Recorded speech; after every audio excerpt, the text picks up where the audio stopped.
Shtimi një amendamenti në rregulloren e parlamentit nga përfaqësuesit e majorancës për penalizimin e deputetëve në rastin kur uzurpojnë për më shumë se 2 minuta foltorin e kuvendit, ka përplasur fort majorancën dhe opozitën në Komisionin e Ligjeve, që kishte si rendite shqyrtimin e përnen të projekt vendimit për disa ndryshime në rregullore.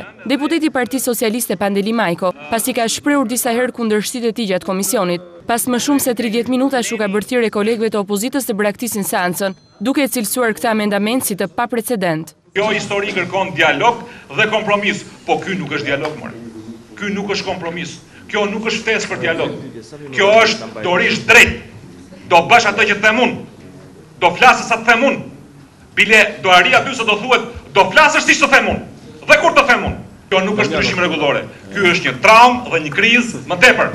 Në këtë marrëdhënie shumë të plasaritur që kemi midis njëri tjetrit. Po e prandaj, duke shprehur mendimin kundër, me këtë surprizë nga më negative që i sollët sot Komisionit Ligjeve, duke prishur dhe vullnetin e prezencës sot këtu për të ulur tensionet politike, unë i ftoj kolegët e mi të largohemi nga Komisioni i Ligjeve. Faleminderit. Me njëherë pas daljes nga Komisioni të përfaqësuesve të opozitës, kryetari i Komisionit të Ligjeve Ilir Usmani e cilësoi këtë si një taktikë të kreut të opozitës për të bllokuar ligjet dhe punën e parlamentit.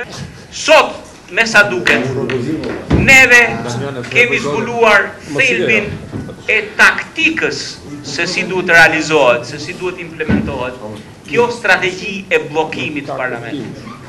Dhe taktika qënkër ka uzurpimi i foltores. Uzurpimi i dhunshëm i foltores. Vijeni re në çdo veprim që bën kryetari i Partisë Socialiste.